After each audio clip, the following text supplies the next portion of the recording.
This is it right here. You need to listen to this. This is it. Okay, so I'm seeing a lot of videos and comments from pastors saying, hey, I'm getting pushback because I didn't talk about Charlie Kirk on Sunday, or I didn't really make any sort of significant mention about it. But I just want you to know that, at our church, our services are only about Jesus, and we just really want to focus on Jesus. We don't want to focus on anybody else. And look, that sounds good, and I understand what they think they're saying, but here's the reality. I want you to ask yourself a question for a second.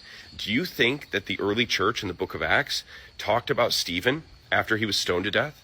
Do you think that the early church in the book of Acts talked about James after he was beheaded?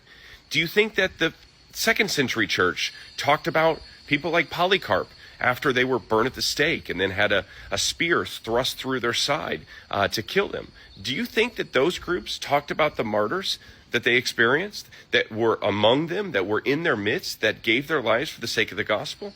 Nobody is trying to glorify or deify Charlie Kirk. But what we are saying is that giving your life for Jesus and standing up strong and not being afraid of this world and being willing to testify, even at the risk of personal peril, even to the point of giving of your own life, that should be an honorable thing, that should be something that the church should remember and celebrate and uplift. The Bible says that the martyrs of God are actually precious in his sight, but unfortunately, they don't seem to be very precious to every single pastor or person who calls themselves a man of the cloth. So I just want to issue this maybe challenge to those of you that are going to churches that didn't mention Charlie. I'm not trying to say that a pastor has to say specific things. But what I am saying is this, that this is a canary in the cage. If your pastor wasn't strong during COVID, if your pastor didn't know what to do when all the